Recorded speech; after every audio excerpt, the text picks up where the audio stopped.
This is my review of the Honda CR-V Plug-in Hybrid.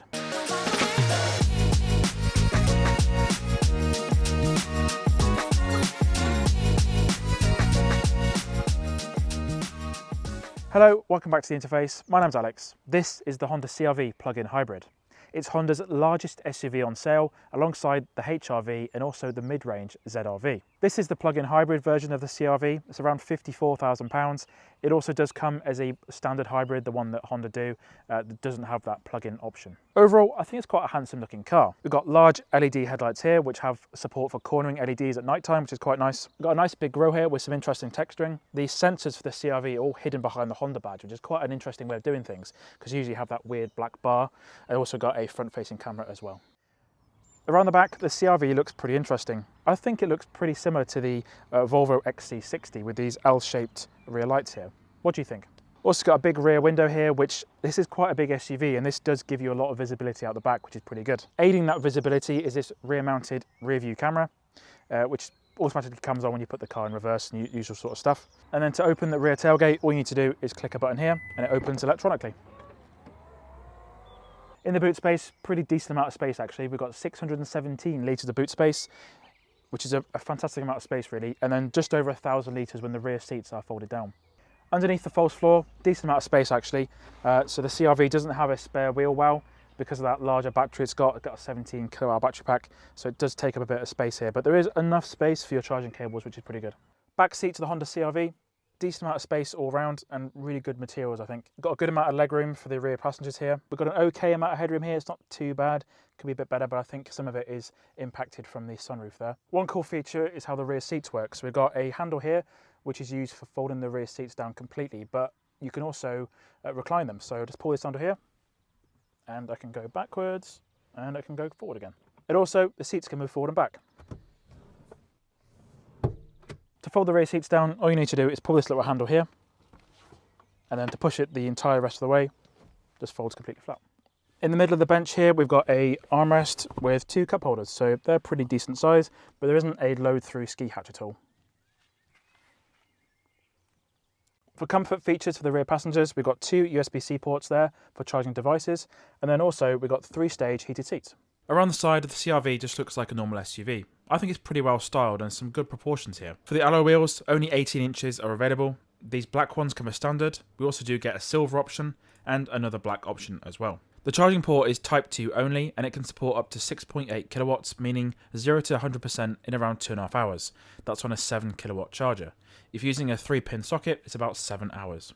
One nice practical feature about the Honda CR-V is the way the doors are sort of laid out. It might sound a bit boring, but you've got these nice sort of covers over the bottom of the vehicle, so the actual metal of the vehicle when you get in won't get mud on the back of your legs. Front seat to the CR-V, Honda have done a pretty good job actually. It reminds me of the Honda Civic, I think, with this sort of honeycomb grille for the vents. It's quite a nice touch, I think. I've also got this chrome plastic trim here as well, and these physical climate control buttons, so I wish more cars would have that. But overall, it's classy and quite well put together. In the center console, usual sort of stuff. We've got the Honda drive select buttons here, which are pretty easy to use. Got a tray there for gubbins and your phone, so we've got a wireless charging pad there as well. We've got two USB ports. One's USB-A for data for the screen, and then also USB-C for charging. And then we've got the 7-inch infotainment screen with support for wireless Apple CarPlay and wireless Android Auto. Seems to work pretty well and very, very fast to connect as well. For the driver, very ergonomic steering wheel with leather-wrapped material. Got physical buttons for the media and all the screens on there. And then we've got a heated steering wheel button, which is a nice to have feature. Two cup holders down here, pretty decent size. They seem to hold the biggest of flasks that you seem to get now. And in the center console, there's an okay amount of space. There's a little tray as well, but it's useful to put the key in there. To drive then, the CR-V is only really one thing: comfortable. Honda have done a fab job of making the CR-V such a comfortable family wagon. We've got tons of space in the back, and the driving experience is really smooth.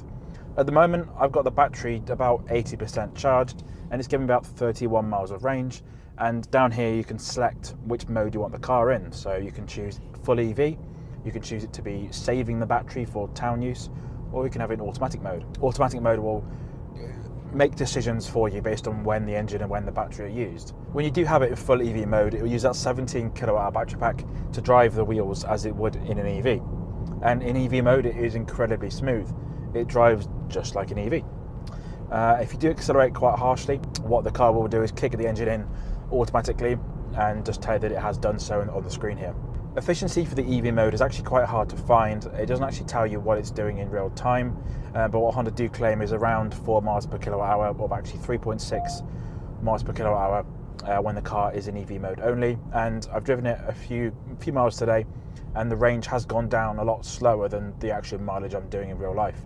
So I do think it's actually quite efficient. And it makes perfect sense for people who aren't quite sure yet on an EV, and they just want to try out the charging at home, see how cheap it is to run, and then maybe for their next vehicle they could dip their toes in. In terms of actual MPG with the engine, I've done around 199 miles, and most of that is in automatic mode, with the hybrid system kicking in when it needs to, and it's averaged around 49.8 miles per gallon. If we come out of EV mode now and put it back into automatic, what the car will do is once I go above a certain amount of speed, it'll kick the engine in by itself. So you can see on the screen here, it's running the batteries at the moment.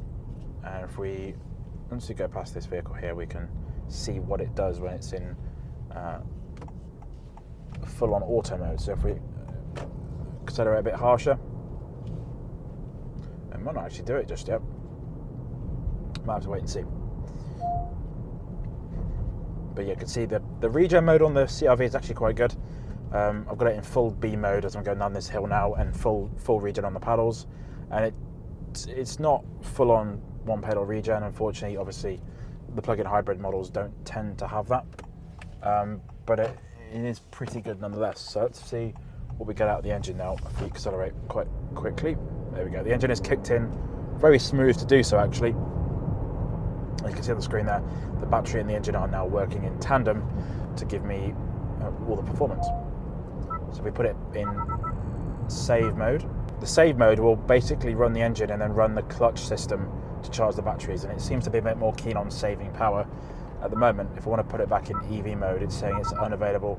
EV mode, not available, engine is too cold, wait for engine temperature to increase. I saw this the other day.